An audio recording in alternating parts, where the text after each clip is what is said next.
An organization committed to customer centricity has to do more than just be committed. You actually have to equip every employee with a set of behaviors to allow them to think about the customer all the time and then do something about it.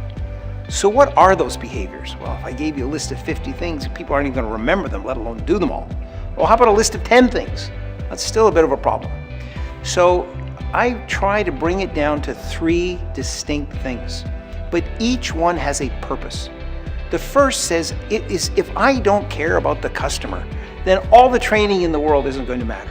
So I need to understand, why is it important to care about the customer? What does the customer do to the business? What does the customer bring to the business?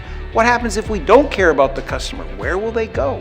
So it's a mindset, it's an appreciation for the importance of the customer.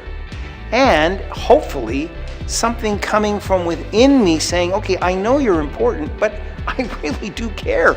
I really want you to deal with our organization.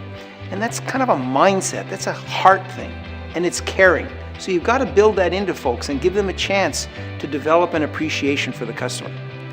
Now that I have that appreciation, what do? Well, the first thing before I figure out what to do is I have to own the problem. I have to realize I care about the customer, something needs to be done, but I'm the one that can do something about it. Now, maybe I physically do something about it, or maybe I make others aware that something needs to be done, but either way, I take the initiative to ensure that something happens. I own the problem.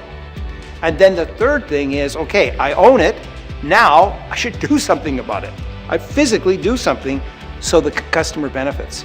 So this sort of 3-part model really helps translate the desire for customer centricity into practical reality, goodness, experience, value for the customer.